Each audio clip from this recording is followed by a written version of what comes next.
네, 코스피가 31일 기관과 외국인의 동반 매도세에 하락 마감했습니다. 이날 코스피는 전거래일보다 8.58포인트, 0.28% 떨어지면서 3,061선에서 거래를 마쳤습니다.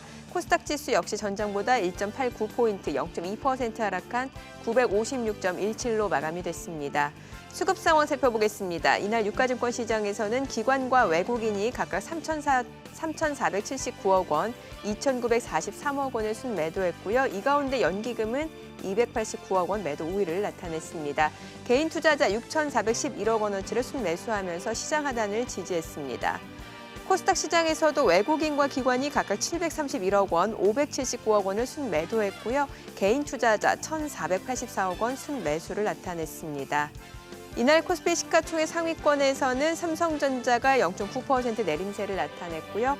SK하이닉스도 1% 약세로 마감이 됐습니다. 반면에 네이버 강보합권에서 마감이 됐고요. LG화학은 0.3% 떨어졌습니다. 그 밖에 현대차도 0.6% 내림세, 삼성 SDI도 1% 약세로 마감이 됐고요. 반면에 카카오는 0.9% 올랐습니다. 그리고 셀트리온도 올랐고요. 삼성 바이오로직스도 강보합으로 마감이 됐습니다. 업종별로 봤을 때는 증권 섹터가 2% 강세를 나타냈고요. 통신업종도 1.7% 올랐습니다. 그 밖에 비금속 광물 그리고 금융업종이 1%대 오름세를 나타냈고요. 반면에 전기전자는 0.9% 하락했습니다. 운수장비 섹터도 0.8% 내렸고요. 종이목재, 제조업도 약세로 마감이 됐습니다. 이날 코스닥 시가총액 상위 10개 종목 중에서 셀트리온 헬스케어가 0.8% 내렸고요. 셀트리온 제약도 0.3% 떨어졌습니다. 이 가운데 펄어비스가 2% 강세를 나타냈고요. 카카오 게임즈가 하락했습니다. 에코프로비엠도 역시 내림세로 마감이 됐습니다. 1% 약세로 마감이 됐고요. 그 밖에 시젠, 스튜디오 드래곤도 각각 0.6%에서 0.5% 하락했습니다. 이 가운데 CJ ENM은 0.7% 상승했습니다. 이날 서울 외환시장에서 원달러 환율입니다. 전거래일보다 1원 80전 떨어지면서 달러당 1,131원 80전에 마감이 됐습니다. 네, 전일장 국내 증시 그리고 새벽에 마감은 뉴욕 증시 함께 체크해 보도록 하겠습니다. 본부장님 안녕하세요. 안녕하십니까? 네, 자, 드디어 시장에서 기다리던 조 바이든 대통령의 인프라스트럭처 플랜이 발표가 됐습니다. 총 2조 달러 규모, 우리 돈으로 한 2,500조 원 규모의 인프라 투자가 발표가 됐는데 그에 따라 기술주들 나스닥이 좀 많이 올랐어요. 네. 자, 다들 좀 의아해하실 수도 있습니다. 왜냐하면 이제 법인세 인상 얘기가 나왔는데 어떻게 시장이 또 올라갈까 뭐 네. 이런 얘기들을 하시죠. 그리고 특히 뭐 대형 성장주 같은 경우에 가장 큰 이익을 벌어들이는 기업들이 자기 자본 수익률이 좀 떨어지게 되는 그런데도 불구하고 시장은 보시면 나스닥이 큰 폭의 상승을 했고 또 중소기업들도 큰 폭의 상승을 하는 모습 보여줬었습니다. 오히려 뭐 다우존스라든지 뭐 S&P 같은 경우에는 이렇게 상승폭이 높지도 않았고요. 결국 여태까지 계속 좀 변동성을 유지하다가 이런 뉴스가 나오면서 실질적으로 이제 앞으로는 펀더멘탈에 대해서 들여다보게 되는 그런 상황이 되는 것 같습니다. 결국 금리가 올라가는 추세도 있지만 기업들이 이익을 잘 벌어들이고 수익을 낸다면 그런 종목에 대한 초점이 맞춰지는 것이 당연한 것 같고요. 그렇다 보니까 계속 말씀을 드리고 있습니다만 선택과 집중이 중요한 시기가 네네. 됐다. 그래서 뭐 성장 주냐 가치 주냐 이런 논란이 중요한 게 아니라 이제는 어떤 종목들이 돈을 많이 버느냐 이에 반면에서 어느 정도 저평가되어 있느냐 이런 게 중요할 것 같습니다. 네네. 지금 미국 증시의 흐름을 한번 보시면은 계속 엎치락 뒤치락 하면서 올라갔다 빠졌다 하면서 흐름 자체는 변동성이 계속 있었고요. 예. 그런데 이제 어제 장을 보면은 여태까지 좀 쉬었던 종목이나 업종들이 상승을 하는 모습 그렇죠. 보여주고 예. 있습니다. 뭐 테슬라도 급등을 네. 했고요. 그래서 가장 중요한 우리가 계속 얘기해왔던 나스닥 차트를 보면서 좀 잠깐 말씀을 드릴게요. 네네. 나스닥을 보시면은 뭐 전에도 과거 9월 달 또 10월 달에도 두 번의 조정이 왔었죠. 네. 그리고 나서 쌍바닥을 이루고 나서 상승을 했습니다. 지금도 마찬가지로 한 번의 하락이 있었고 다시 올라갔다가 또 하락이 있었는데 좀 더 이어지고 다시 상승할지 아니면 바로 상승할지 하고 의구심을 갖고 들여다봤는데 지금 바로 상승하는 것 같습니다. 예. 그래서 이제 3월 달도 지났고 보통 4월 달이 미국 시장이 좋은 달이에요. 그래서 지금 이제 다시 상승 주기로 들어가는 게 아니냐. 또 더더욱이 중요한 것은 이제 1, 4분기가 끝났으니까 이제 1, 4분기 실적들이 발표가 되겠죠. 그 실적을 보면서 네. 도대체 어디 업종이 돈을 많이 버느냐 이런 걸 판단하면서 이제 시장은 움직일 거라고 생각하고 있습니다. 지금 다들 아직까지는 방향성을 뭐 공포 탐욕 지수나 여러 가지 부분에 있어서 봤었을 때 부담스러운 상황이 아니에요. 만약에 이 공포 탐욕 지수가 정말 엄청난 탐욕으로 가 있다면 네네. 너무나 많은 분들이 주식을 투자를 하고 있고 그래서 부담스러울 텐데 딱 정확하게 중립 정도이거든요.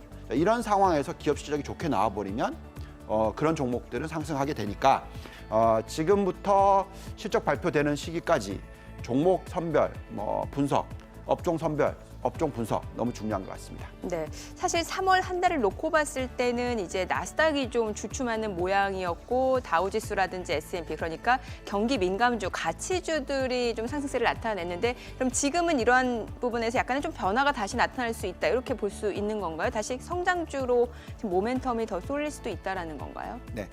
자, 이게 이제 성장주냐 가치주냐 하는 기준이 예. 뭐 옛날에는 이제 금리가 올라가면 성장주는 쉬고 가치주는 올라가고 뭐 이런 얘기들을 많이 했습니다만 가장 중요한 포인트는 지금 현재 굉장히 이 유동성이 풍부하다. 네.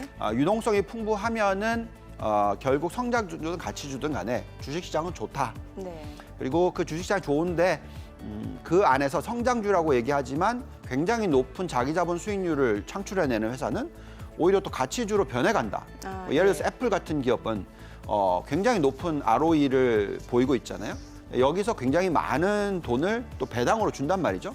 배당을 많이 주는 기업들은 보통 어떻게 보나요? 가치주로 보잖아요. 예. 근데 또 애플은 성장주다라고 얘기를 하지 않습니까? 그래서 지금은 그 선을 갖다가 딱 그어놓고 뭐 나스닥이 간다, S&P가 간다 이렇게 하기보다는 개별적으로 안에 들어가서 어떤 업종이 매력이 있는지가 중요할 것 같습니다. 또 그렇게 하기 위해서는 얼마나 유동성이 풍부한지 네. 우리가 지금 봐야 되는데 여기 지금 올라와 있죠. 이 M2 증가율은 왜 중요하냐면 매번 말씀을 드렸습니다만 이게 예금이 얼마나 늘어나고 있느냐 이런 부분이거든요. 그만큼 얼마나 경제가 앞으로 좋아질 거냐 하는 부분을 보여주는 부분인데 과거에도 높은 수절이 있었죠. 예. 지금 이 차트는 1960년대부터입니다.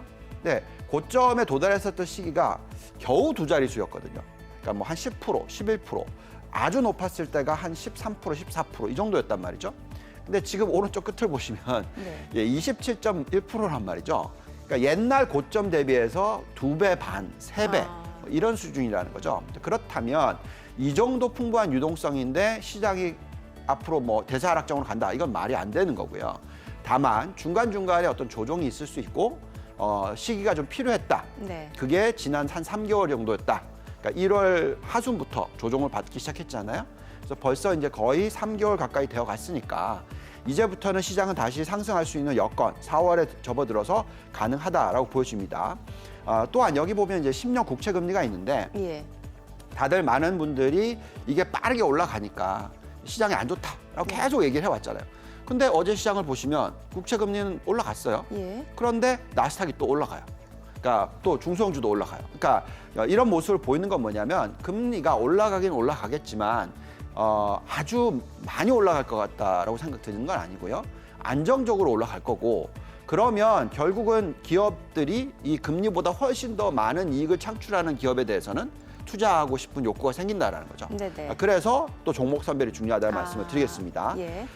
또 미 연준이 지금 어느 정도로 돈을 풀고 있느냐. 네네. 많은 분들이 왜 미 연준은 이 테이퍼링보다 뭐 이 금리를 낮추기 위해서 더 매수를 안 하느냐. 네. 국채 입찰에 뭐 가입하는 뭐 이런 부분들. 그래서 좀 금리를 좀 낮춰주면 안 되냐. 뭐 이런 막 얘기들을 막 하잖아요. 근데 여기 지금 보면 하고 있어요. 이미 상당히 많은 부분 하고 있고 또 은행권이나 금융기관들이 정말 많은 현금을 들고 있는데 네. 국채를 안 샀을 뿐이지 얼마든지 살 수 있는 유동성은 풍부하다라는 거죠. 그래서 지금 여기 숫자에 나와 있듯이 금융위기 때 미 연준이 풀었던 돈이 1.3조 달러인데 지금은 코로나19 이후에 푼 돈이 3.57조 달러란 말이죠. 그러면 그때 비해서 지금 2.8배나 되거든요. 그러니까 이 정도로 풍부한 유동성이라면 당연히 시장을 다시 끌고 올라갈 수 있는 여건이다라고 말씀을 드리는 것이고요. 그래서 우리가 이제 이 나스닥이나 S&P 과거 거품에 갔었을 때 M2 숫자 나누기 시가총액을 가지고 글로벌 시장의 고점을 좀 계산을 해보면 네. 물론 이 숫자에 도달한다는 얘기는 아니고 이럴 수도 있다라는 얘기지만 어쨌든 그만큼 풍부한 유동성으로서 나스닥은 앞으로 뭐 1년, 2년 동안에 뭐 18,000포인트도 돌파할 수도 있을 거고 S&P 500도 4,800포인트 네. 돌파할 수 있을 거다 정도의 이런 풍부한 유동성이다라는 게 중요한 것 같습니다. 예, 알겠습니다. 자, 오늘 4월 첫 거래일 양시장 상승 출발 예상됩니다. 저희 잠시 후 또 동시효과 상황 전략으로 돌아오겠습니다.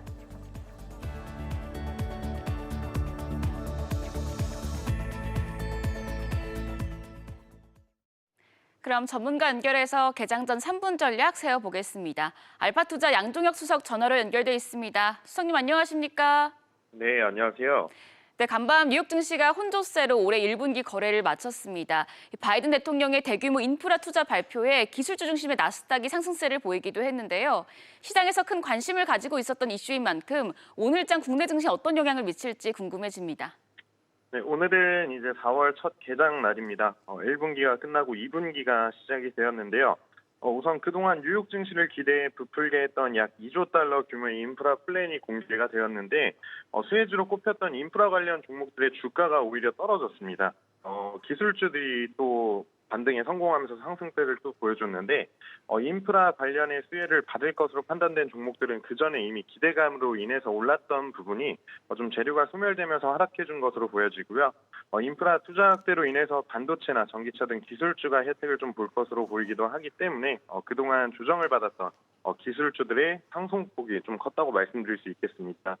금일 국내 증시 역시나 기술주들의 반등을 좀 예상해 볼 수 있겠는데 최근 조정이라면 이제 조정이지만 코스피, 코스닥 양지수 모두가 이제 박스권을 형성해주면서 탄탄하게 좀 바닥을 잘 다지고 있는 모습입니다. 때문에 금일 국내 증시에 외국인의 매수세가 좀 들어와 준다면 상승폭은 충분히 기대해 볼 수 있겠고요. 간밤에 나온 바이든 대규모 정책에 따른 기대감이 국내 증시에도 이제 적잖은 영향을 미칠 것으로 판단되면서 금일 국내 증시도 상승폭 좀 예상해 볼 수 있을 것 같습니다. 네, 수석님 올해 1분기 국내 증시를 이끈 종목은 시멘트와 철강주 같은 경기 민감주였는데요. 2분기 증시를 시작하는 4월 첫 거래일인 오늘 어떤 종목에 관심 가져보면 좋을까요? 네, 우선 오늘은 제가 마켓컬리 관련주 먼저 좀 말씀드리겠습니다. 네. 2021년에 이제 국내 증시에서 뜨거운 이슈 중 하나를 꼽으라면 아마 정말 많은 분들이 쿠팡의 미국 증시 입성을 좀 꼽게 될 겁니다. 뒤이어서 바로 마켓컬리도 이제 준비를 좀 하고 있는데 미국 상장 계획을 내비친 이제 마켓컬리가 새벽 배송 지역을 이제 본격적으로 확장하면서 몸집을 좀 키워나갈 생각을 하고 있습니다. 최근 코로나19로 인해서 세상이 좀 많이 변했죠. 그 중에서도 택배 물류 쪽으로 이제 산업이 좀 활성화가 되었는데 때문에 새벽 배송의 이제 선구자인 마켓컬리가 요즘 어느 때보다 뜨거운 관심을 좀 받고 있습니다. 연내 기업 공개를 추진한다는 계획을 밝히면서 이제 미국 증시의 상장 신호탄을 이제 좀 쏘아올리고 있는데 마켓컬리는 지난해 1조 원에 가까운 매출을 달성하면서 2019년에 비해서 이제 2배가 넘는 급성장을 좀 했고요. 이번 상반기 중에서 새벽 배송 지역을 이제 확대하면 당연하게 마켓컬리의 상품을 납품하는 회사들의 주가에 영향을 미칠 수밖에 없다고 말씀드리면서 마켓컬리 관련주 체크하시면 되겠는데 여기서 이제 동시에 당연히 물류 운송에 필요한 재질을 생산하는 업체들도 눈여겨보시면 됩니다. 네. 쿠팡 상장 전과 이제 코로나19로 인해서 골판지가 금판지가 됐고 당연하게 이제 실적 또한 크게 오르고 있는데 당연하게 2021년도 실적도 우상향을 예상하면서 코로나로 인해 시대가 많이 변한 상황에서 앞서 말씀드린 마켓컬리 관련주와 재지 관련주들은 더욱 탄력을 받을 수 있다고 말씀드리겠습니다. 네, 업종까지 살펴봤고요. 수석님 그렇다면 오늘장 대응 전략도 세워주시죠. 네, 우선 앞서 말씀드렸다시피 부양책으로 인한 기대감이 묻어나올 수 있는 시장이기는 합니다. 하지만 최근 코로나 확진자 숫자가 다시 늘어나는 추세이기도 하고 지금 대규모 재정 부양책에 따른 법인세 인상과 물가 상승으로 오히려 증시에 부정적인 영향을 좀 끼칠 수는 있습니다. 시장 관점에서 볼 때는 인플레이션 전망치 이제 상승, 금리 상승 등 이제 좋지 못한 효과들이 나올 수 있게 이 부분도 좀 필히 참고하셔야 할 것 같고요. 더해서 최근 테마주로 인해 급등락 폭이 이제 굉장히 큰 종목들이 많은데 오르는 말에 성급히 올라타지 마시고 지금은 가치주와 성장주 등 이제 미래 성장성을 보고 좀 판단하셔야 할 시점 같습니다. 때문에 지금은 새로운 좀 포트폴리오 구성에도 신경을 쓰시면서 새로운 포트폴리오 구성 하시는 이제 한 달이 되길 바랍니다. 네, 알겠습니다. 말씀 잘 들었습니다. 양종혁 수석이었습니다. 지금까지 개장 전 3분 전략 세워봤습니다. 네, 지금 시각 8시 52분 향해 가고 있습니다. 오늘 양시장 예상 체결지수 확인해 보도록 하죠. 자, 오늘 2분기 첫 거래일 코스피가 0.8% 상승 출발 예상됩니다. 3,087포인트 출발 예상되고요. 코스닥도 지금 오늘장에서는 강보합 출발 예상이 됩니다. 956포인트입니다. 시가총액 상위 종목 예상 체결가 확인해 보도록 하겠습니다. 삼성전자가 1% 오름세가 예상이 됩니다. 예상 체결가 82,300원이고요. SK하이닉스가 4% 강세가 예상이 됩니다. 예상 체결가 13만 8천 원으로 나타나고 있습니다. 이 가운데 네이버가 보합 출발 예상되고 있고요. LG화학입니다. 1.8% 오름세 예상이 되면서 예상 체결가 82만 원으로 나타나고 있습니다. 그밖에 현대차도 1% 강세 예상되고 있고요. 현대모비스까지도 2.4% 오름세가 예상되고 있습니다. 뿐만 아니라 삼성 SDI도 상승 출발 예상되고 있고요. 카카오도 오늘장에서 강보합 출발 예상되고 있습니다. 다만 삼성바이오로직스, 셀트리온 오늘장에서는 바이오 섹터가 각각 1%에서 또 2% 약세가 예상이 되고 있는 상황입니다. 자, 코스닥 시가총액 상위 종목 예상 체결가도 확인해 보도록 하죠. 오늘 셀트리온 헬스케어, 셀트리온 제약이 1% 내외의 하락 출발 예상이 되고 있고요. 이 가운데 펄어비스 상승 출발 예상됩니다. 강보합권 예상이 되면서 예상 체결가 30만 8,700원으로 나타나고 있고요.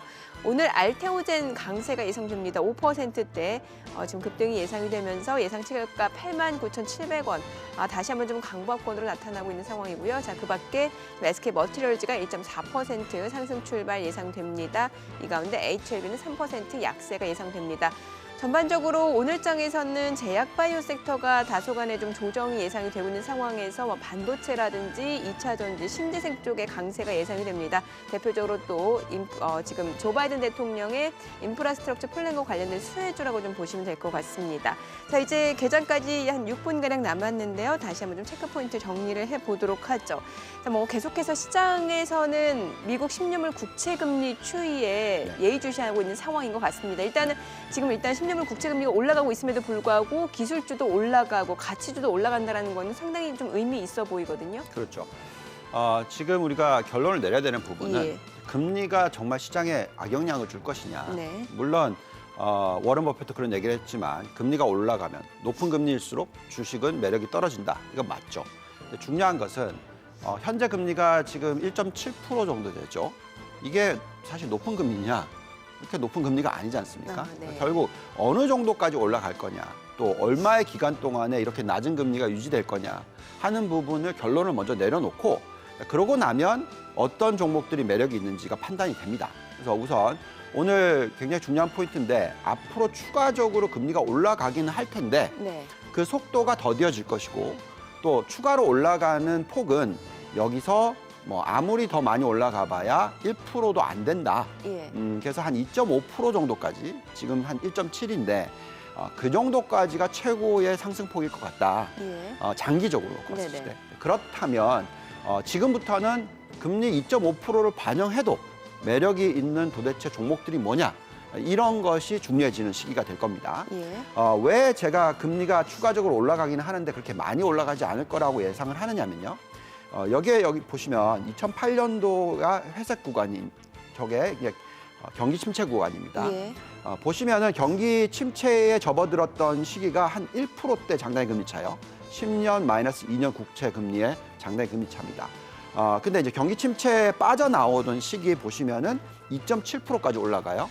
그러니까 이 침체 구간에서 바닥 대비해서 올라간 폭이 한 1.7% 정도 올라갔습니다. 네. 이 전 사이클도 마찬가지로 한 1.4% 정도 올라갔습니다. 그러니까 그 정도의 금리 상승이고요. 또 빠져나오고 나서 추가적으로 올라간 규모를 보시면은 0.3%밖에 안 돼요. 그래서 이미 기대치가 금리 올라가는 부분에 대한 기대치가 많이 반영이 됐다라는 거죠. 그때도. 지금 보시면 바닥이 경기 침체로 접어들었을 때 지금 노란색 안에 있는 구간을 보시면 장내 금리 차가 0.1% 정도 수준이었어요. 지금 많이 올라가서 벌써 한 1.5, 1.6까지 올라갔단 말이죠. 그러면 이미 벌써 경기 침체 구간에 올라간 상승폭이 반영이 됐다.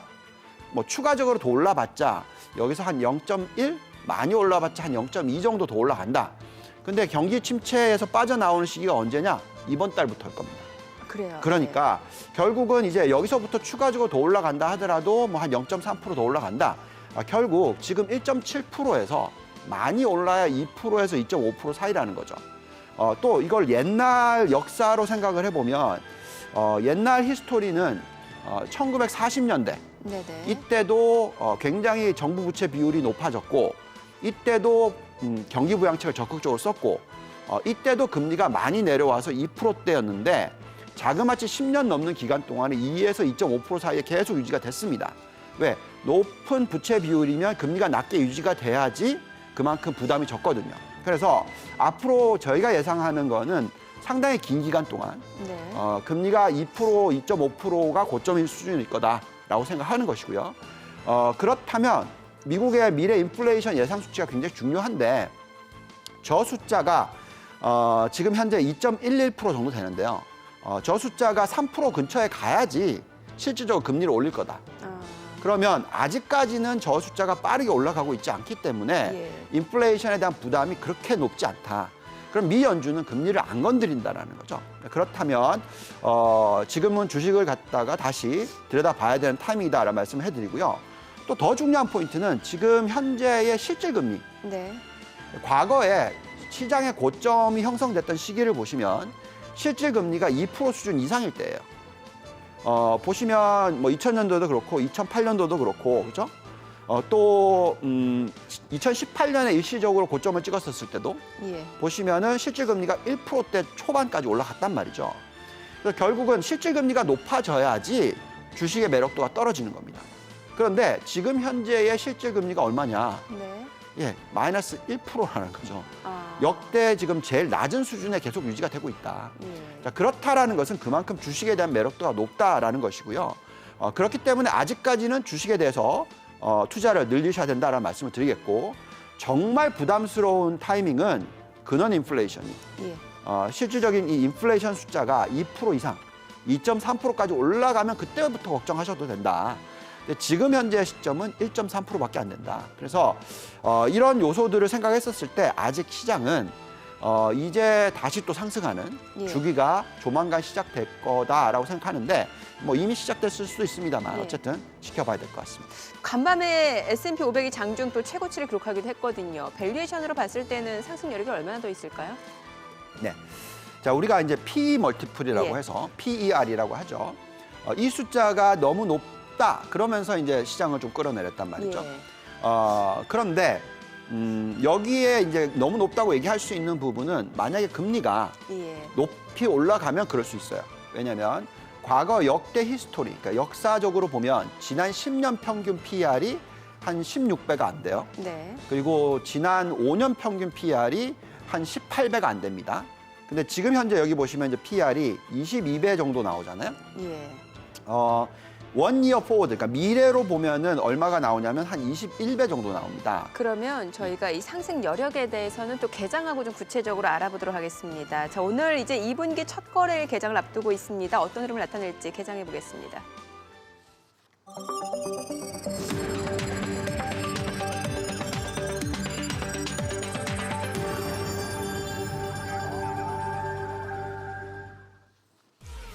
네, 4월 1일 목요일 개장했습니다. 지금 시장에서 기다리던 조 바이든 대통령의 그 2조 달러 규모의 인프라 계획이 발표가 됐습니다. 우리 돈으로 2,500조 원 규모가 될 텐데요. 뭐 지금 신재생 에너지라든지 친환경 쪽 그리고 반도체 쪽 수혜가 예상된다는 분석이 많이 나오고 있고요. 실제로 그에 따라 나스닥 지수가 많이 올랐습니다. 테슬라가 5% 이상 급등했고요. 뭐 전기차 관련주라든지 차세대 에너지 산업과 관련된 종목들이 많이 올랐습니다. 뿐만 아니라 이제 반도체 쪽에도 역시 이제 투자를 아끼지 않겠다라는 이런 얘기들이 많이 나오면서 반도체 관련 종목들도 많이 올랐습니다. 그동안 연초 이후에 가파르게 올랐다가 좀 횡보 장세를 나타냈던 시장에서는 다시 한번 변곡점을 맞이하는 분위기인 것 같습니다. 기존에 조정을 받았던 성장주들, 기술주들이 다시 한번 좀 상승을 나타내고 있기 때문이죠. 저는 국내 증시에서도 그러한 흐름이 반영될 수 있을지 오늘 종목별로 또 출발 지수까지 확인해 보도록 하겠습니다. 먼저 시장 출발 지수부터 보겠습니다. 코스피입니다. 지금 0.7% 상승 출발 나타내면서 3,083포인트 출발 나타내고 있고요. 코스닥도 0.5% 올라갑니다. 961포인트입니다. 시가총액 상위 종목 시초가 보겠습니다. 반도체 종목 강하게 올라갑니다. 지금 삼성전자가 1% 이상 올라가면서 82,500원이고요. 지금 SK하이닉스가 3% 넘게 올라갑니다. 자, 이 가운데 네이버는 0.5% 하락인데요. 다시 한번 SK하이닉스 주가 좀 볼게요. 3.4% 상승세로 13만 7천 원까지 올라갑니다. 그리고 삼성전자도 지금 거래량 상당 부분 실리면서 1% 이상 올라갑니다. 82,500원이고요. 자, 이 가운데 네이버는 하락세가 이어지고 있고요. 삼성바이오로직스도 내림세입니다. 0.4%가량 내리면서 현재 74만 6천 원에 거래되고 있습니다. 반면에 지금 LG화학, 간밤 테슬라 주가도 많이 올랐었죠. LG화학이 1.8% 상승으로 82만 원권에서 거래가 되고 있고요. 오늘 SK이노베이션 많이 올라갑니다. 일단 미국 국제무역위원회가 이번에는 SK이노베이션의 손을 들어줬습니다. LG배터리 특허 침해 아니다라는 결정을 내리면서 SK이노베이션이 오늘장에서 5% 강세를 나타내고 있습니다. 23만 1천 원권에서 거래가 되고 있고요. 이 가운데 삼성 SDI도 상승세입니다. 오늘 2차 전지 배터리 관련주를 동반 강세를 나타내고 있는 상황이고요. 자, LG전자가 오늘 또 3% 올라갑니다. 어제 좀 쉬어갔었죠. 차익 실현 물량이 나오면서 1% 약세로 마감이 됐었는데 오늘 또다시 LG전자는 반등을 보여주고 있습니다. 15만 4,500원이고 LG전자와 관련해서는 이제 마그나가 애플카 생산할 수 있다는 소식이 나오고 있고요. 마그나와 LG전자의 합작 법인은 이제 7월달에 공식적으로 출범을 하게 되는데 이러한 부분이 또 모멘텀으로 이어지는 것 같습니다. 오늘 전기전자 섹터 흐름이 굉장히 좋아요. 지금 보시게 되면은 삼성전자, SK하이닉스, LG전자, LG디스플레이까지 일제히 상승세고요. 지금 일제히 강세 흐름이 이어지고 있는 상황이고 특히 SK하이닉스 상승폭이 좀 더 커지고 있습니다. 자, 코스닥 시가총액 상위 종목 시초가도 보도록 하겠습니다. 오늘 제약바이오는 조금 쉬어가고 있는 시장 흐름입니다. 셀트리온 헬스케어, 셀트리온 제약이 각각 0.5%, 0.2% 떨어지고 있고요. 이 가운데 펄어비스는 1% 강세입니다. 31만 1천 원권에서 거래되고 있습니다. 사실 어제장에서 게임 콘텐츠와 관련된 종목들이 강세를 보여줬었고 이러한 흐름들 오늘도 이어지고 있는 상황이라고 보시면 될 것 같습니다. HLB, 카카오게임즈는 내림세를 나타내고 있는 상황이고요. 특히 HLB가 4% 넘게 좀 떨어지고 있네요. 37,500원에 거래되고 있습니다. 자, 이 가운데 오늘 2차 전지 관련주 내에서는 지금 포스코케미칼이 2% 강세입니다. 15만 9천 원에 거래가 되고 있고요. 사흘 연속 상승세 이어지고 있습니다. 2차 전지 관련된 소재 업체라고 보시면 될 것 같고요. 첨보, LNF, 에코프로벤까지도 일제히 상승세가 이어지고 있는 상황입니다. 지금 시각 9시 4분 향해 가고 있습니다. 수급 상황도 확인을 해보도록 하죠. 오늘 외국인이 사주고 있습니다. 지금 1,175억 원 매수 우위를 나타내고 있고요. 개인과 기관은 각각 666억 원 그리고 472억 원 순매도를 기록 중인데 연기금은 오늘도 팔고 있네요. 아직까지는 200억 원가량 매도 우위를 나타내고 있습니다. 업종별 수급을 봤을 때 오늘 외국인이 가장 많이 러브콜을 보내고 있는 섹터는 전기전자입니다. 오늘 전기전자가 강세 흐름 이어지고 있는 상황이죠. 뿐만 아니라 외국인은 화학 섹터에서도 순매수를 보여주고 있고 기관도 역시 화학 섹터에서는 매수 우위를 나타내고 있고요. 개인 투자자는 전기전자에서 순매도로 대응을 하고 있고요. 반면 개인 투자자는 운수장비 그리고 금융 섹터에서 순매수를 보여주고 있습니다. 코스닥 수급도 확인해 보겠습니다. 코스닥은 어제와 동일합니다. 개인 투자자 홀로 순매수를 보여주고 있죠. 322억 원 매수 우위고요. 외국인과 기관은 각각 186억 원 그리고 117억 원 순매도를 기록 중입니다. 지금 시각 9시 5분 향해 가고 있습니다. 환율도 체크를 해보도록 하죠. 오늘 외환시장 개장 상황입니다. 달러 환율은 3원 80전 떨어진 1,128원에 개장이 됐습니다. 자, 본부장님 앞서서 저희가 그 S&P 500 과연 얼마나 더 상승할 수 있을지 밸류에이션 추이를 가지고 좀 얘기를 해보고 있었잖아요. 네. 자, 아까 P 멀티플을 얘기하고 있었잖아요. 네. 그래서 지금 현재가 21배, 22배니까 과거 5년 평균, 과거 10년 평균 대비해서 너무 비싸다. 그러면서 이제 다들 걱정을 하셨거든요. 그렇죠. 그런데 우리가 적절한 PER을 측정하거나 또 적절한 PBR을 측정을 할 때 가장 중요한 요소 중에 하나가 뭐냐면 바로 금리입니다. 근데 금리가 아까 좀 전에 말씀드렸듯이 아무리 많이 올라봐야 2.5%까지밖에 못 오를 거다라고 얘기를 하고 있잖아요. 그러면 보통 PER이 과거 평균의 예를 들어서 20배였다면 이게 25배, 예. 30배까지 올라가도 금리가 낮게 유지가 되면 그게 말이 되는 거거든요. 그래서 지금 현재 시점에서 PER이 21배, 22배가 비싼 게 아니고요. 예. 상당히 매력이 있다라고 판단이 들고 특히 지금 배당 수익률도 2%대가 나오고 있거든요. 그래서 금리가 2%까지 올라가더라도 매력이 있다라는 부분이 중요합니다. 또 여기서 보시면은 이익 증가율이라고 해서 2021년 이익 증가율이 지금 28.3%가 예상이 되고 있어요. 예. 작년 12월 달만 하더라도 올해 이익 전망이 한 15% 정도 늘어날 거다 전망이었는데 지금 벌써 한 3개월이 지났는데 이제 뭐라고 얘기하고 있냐면 23% 이상 올라갈 거다 얘기를 하고 네. 있고 또 연말까지 가면 이런 숫자들이 증명이 될 거라는 거죠. 그럼 계속적으로 이익이 좋아질 거다라는 게 중요할 것 같습니다. 게다가 보통 이제 기업들이 이제 가이던스를 주잖아요. 앞으로 실적이 어떻게 될 거다. 뭐 이런 식의 얘기를 하는데 여기 보면 앞으로 실적이 좋아질 거다고 얘기하는 기업들의 수가 굉장히 많이 지금 늘고 있다라는 거죠. 예.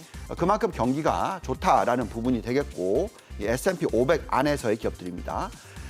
또 이 기업 실적 중에 EPS뿐만이 아니라 순이익뿐만이 아니라 매출도 보시면 정말 상당히 높게 올라가고 있죠. 예. 그래서 많은 기업들이 예상치가 좋아진다. 이게 중요할 것 같습니다. 여기서 더 중요한 것은 아까 IT 얘기하셨는데 예.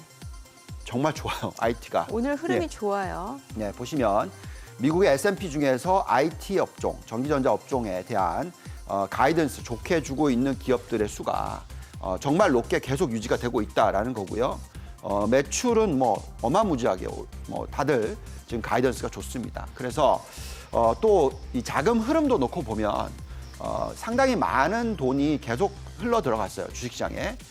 그래서 펀드 플로우라고 하죠. 그래서 네. 주식시장에 흘러 들어가는 펀드에 들어가는 돈이 많이 늘었는데 그중에 적어도 30~40%가 다 IT 업종으로 들어갔다는 거죠. 예. 그렇다면 우리는 지금 IT 업종이 조정도 받았고 타이밍도 너무 좋고 이 유동성도 풍부하고 또 가이던스도 좋아지고 뭐 이건 금상첨화라는 거죠. 그래서 지금은 IT 업종에 대한 비중을 적극적으로 가져가야 되는 그런 시기다라고 말씀드리겠습니다. 뭐 실제로 또 이제 조 바이든 대통령 그 인프라 투자 수혜 업종으로 지금 반도체가 꼽히고 있고 IT의 대부분이 뭐 반도체다 보니까 필라델피아 반도체 지수 흐름도 좀 체크해 보면 좋을 것 같아요. 네.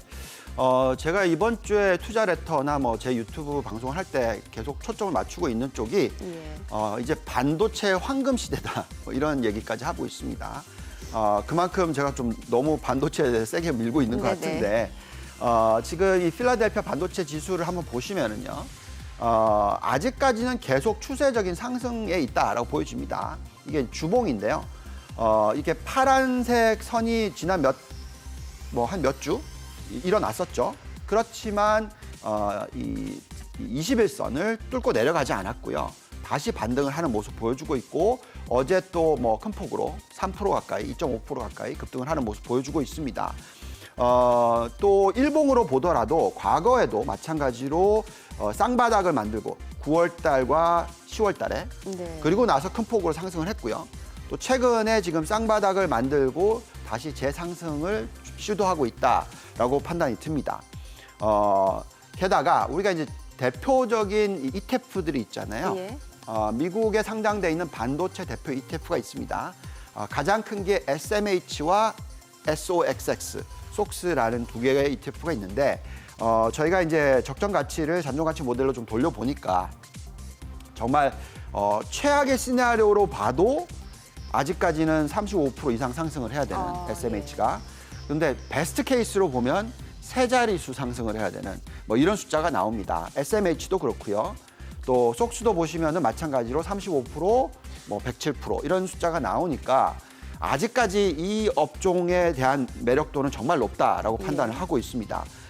여기에 이제 개별 종목으로 들어가서 오늘 딱 보니까 이제 마이크론 실적 발표 나오자마자 네네. 시간 외에서 지금 4% 이상 급등을 하고 있는 모습 보여주고 있고요.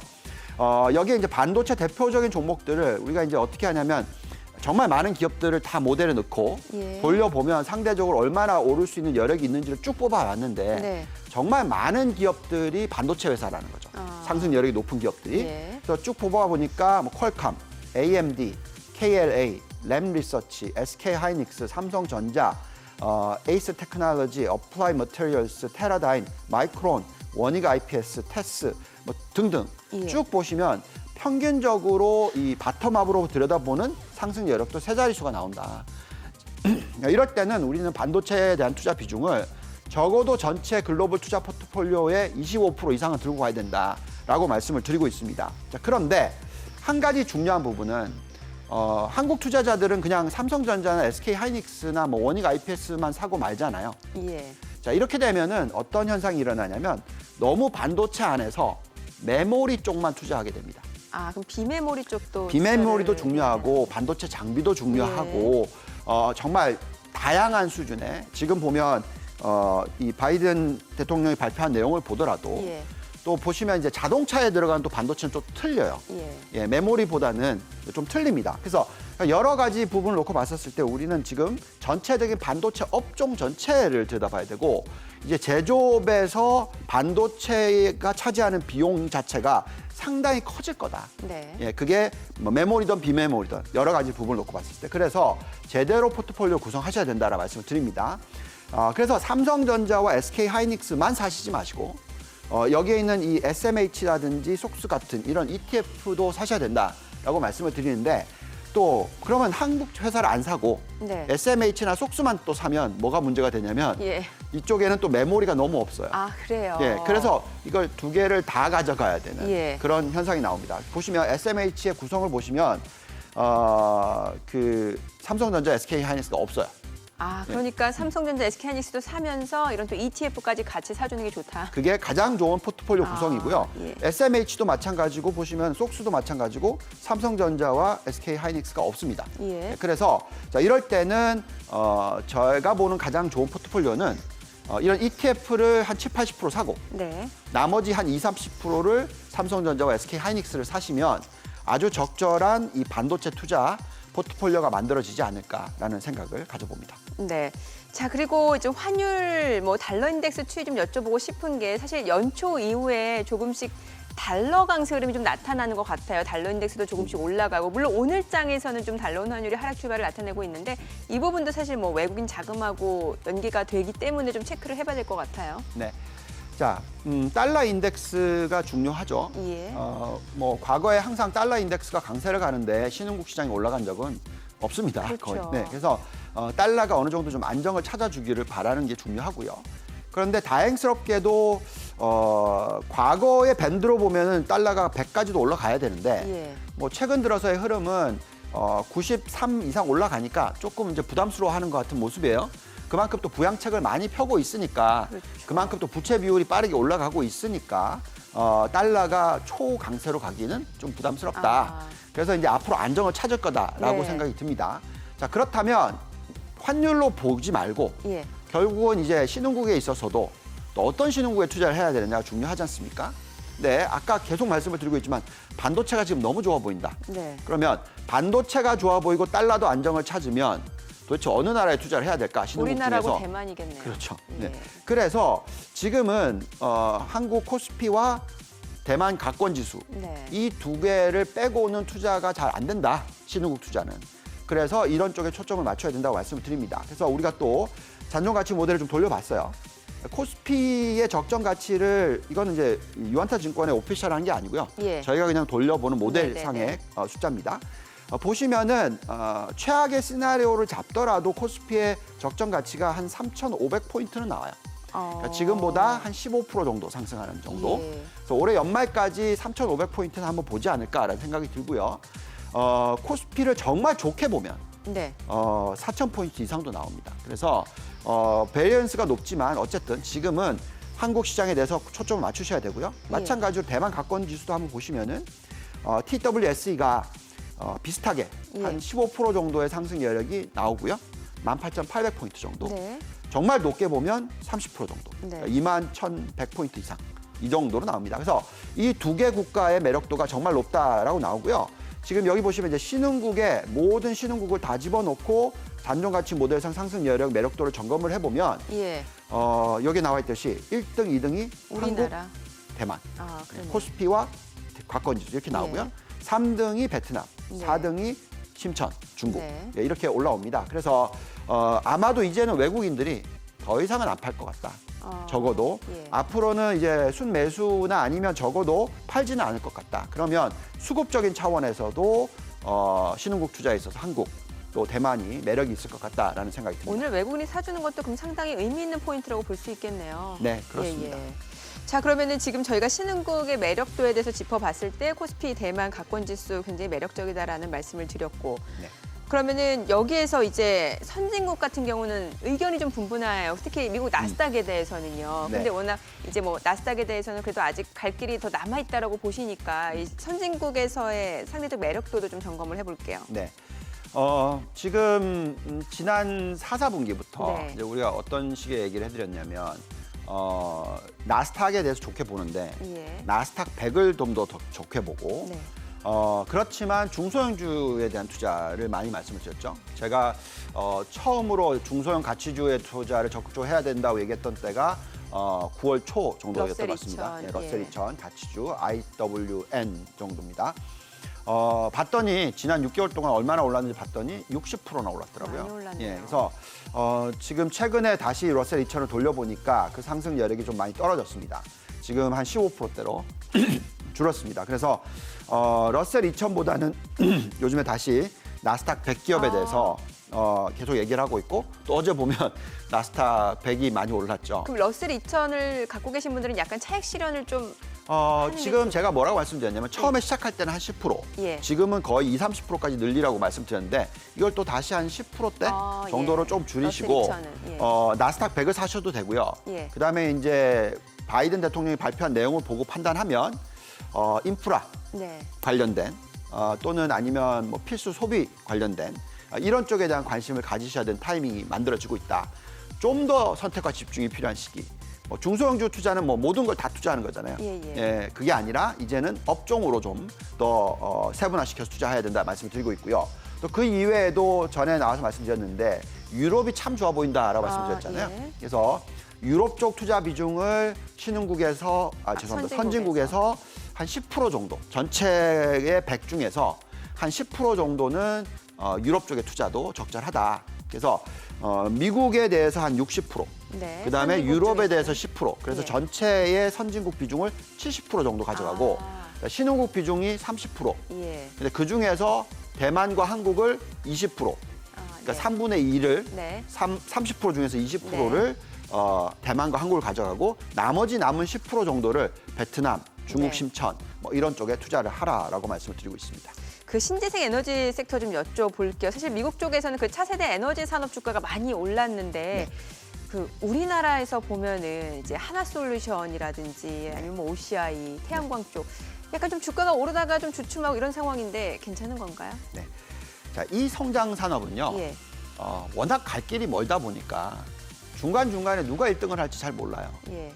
예. 또 정책적인 영향을 또 많이 받고요. 그래서 뭐 한 번 오르면 200% 오르고 빠지면 50% 빠지고 또 다시 또 한 번 오르면 200% 오르고 뭐 이런 식입니다. 그래서 변동성이 심해요. 예. 그렇기 때문에 될 수 있으면 분산 투자를 하시라고 말씀을 드리고 있고 될 수 있으면 ETF를 활용해서 투자를 하라고 말씀을 드리고 있는데 그래도 그 ETF도 예. 변동성이 심해요. 예. 종목은 50% 변동성이라면 ETF는 30% 변동성은 또 나오더라고요. 그래서 그렇지만 중요한 것은 이 업종은 중요하다. 예. 워낙 지금 기후 변화가 많이 일어나고 있고 뭐 심지어는 뭐 코로나가 일어난 이유도 기후 변화에서 왔다라고 얘기하는 사람들도 있고 뭐 정말 여러 가지 부분에 있어서 우리가 이 부분은 정말 뭔가 이루어져야 되는 변화가 있어야 되는. 네. 자, 그렇기 때문에 신재생 에너지, 전기차, 네. 탄소 배출 0 네. 만드는 시대로 갈 겁니다. 예. 자, 그런 부분을 감안을 한다면 우리는 지금 신재생 에너지의 종목 투자는 네. 아니면 업종 투자는 적어도 네. 꼭 하셔야 된다라고 말씀을 드리고 있습니다. 네, 알겠습니다. 자, 2분기를 앞두고 저희가 포트폴리오 전략까지 좀 이야기 나눠봤습니다. 본부장님 오늘 말씀 고맙습니다. 잘 들었습니다. 감사합니다. 네, 지금 시각 9시 20분 지나가고 있습니다. 자, 외국인 어제장에서 어떤 종목 순매수했는지 외국인 순매수 상위 종목 살펴보겠습니다. NC소프트, 카카오, KB금융, 하나금융지주, SK텔레콤 순매수를 했는데 오늘 SK텔레콤 오늘 통신조름이 굉장히 좋아요. 자, 그밖에 셀트리온, 삼성중공업, 신한지주, 하나솔루션, LG디스플레이도 외국인 순매수 상위 종목입니다. 오늘 뭐 다른 종목들 좀 쉬어가고 LG디스플레이는 지금 보합 흐름이죠. 기관 순매수 상위 종목도 보도록 하겠습니다. 하나솔루션, SK 하나시스템, 한전 KPS, 기아차입니다. 오늘 SK 주가 좋고요. 기아차도 흐름 좋습니다. LG전자, OCI, 삼성중공업, 한샘, 한화에어로스페이스도 기관 순매수 상위 종목인데요. LG전자 오늘 상승세고요. 한샘도 올라갑니다. 지금 시각 9시 21분 지나가고 있습니다. 시장 전체적인 흐름 확인해 볼게요. 코스피가 계속해서 0.8%대 상승폭 유지하고 있죠. 3,087포인트. 그리고 코스닥은 지금 약보합으로 좀 전환이 됐습니다. 955포인트입니다. 오늘 4월 첫 거래일 개장 상황 전해드렸습니다.